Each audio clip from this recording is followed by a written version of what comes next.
Now that our pinch pot has come out of the kiln, you can see that it changed color. Now it is white, and it's actually a lot harder than it was before.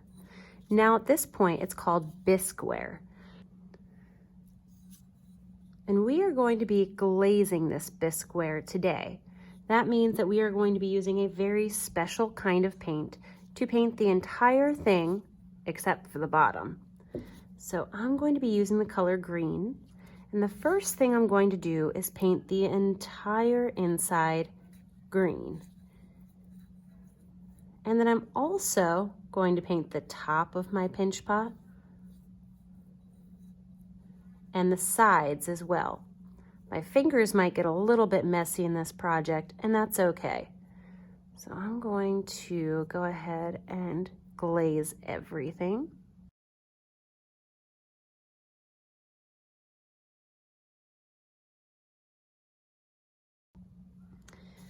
When I've painted the whole thing, I'm going to want to go back and look for peekaboo spots. Peekaboo spots are these little white spots that still stick out. If I don't cover them, then they won't be shiny and they won't be green. So I'm going to dip my brush back into the glaze and go back over and make sure that nothing is left white. I don't want to see any white spots left over. And on mine, I can see there's quite a few spots that I accidentally left white. Okay. And the one spot that we definitely don't want to put glaze is the bottom. And you see I have a little oops spot where I dropped a tiny bit of glaze. That's okay, I can use a sponge to clean it off later. But I definitely don't want to put any glaze on the bottom, because if I do, then it's going to stick to the kiln.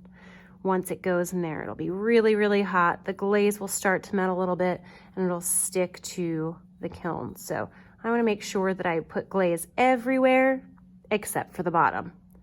Then once I have one coat and it's starting to dry a little bit, then I can go ahead and add a second coat as well, but this time with not so much glaze.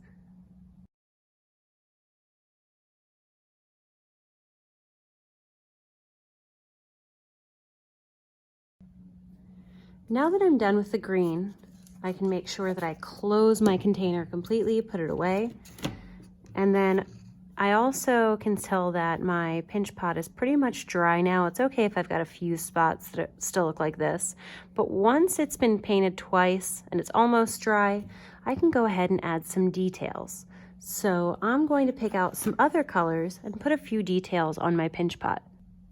Now it's really important that each time I switch colors, I really clean off my brush and then wipe it on the side of my cup, because if I don't clean off my brush, I'm going to mix the colors, and I definitely don't want to do that.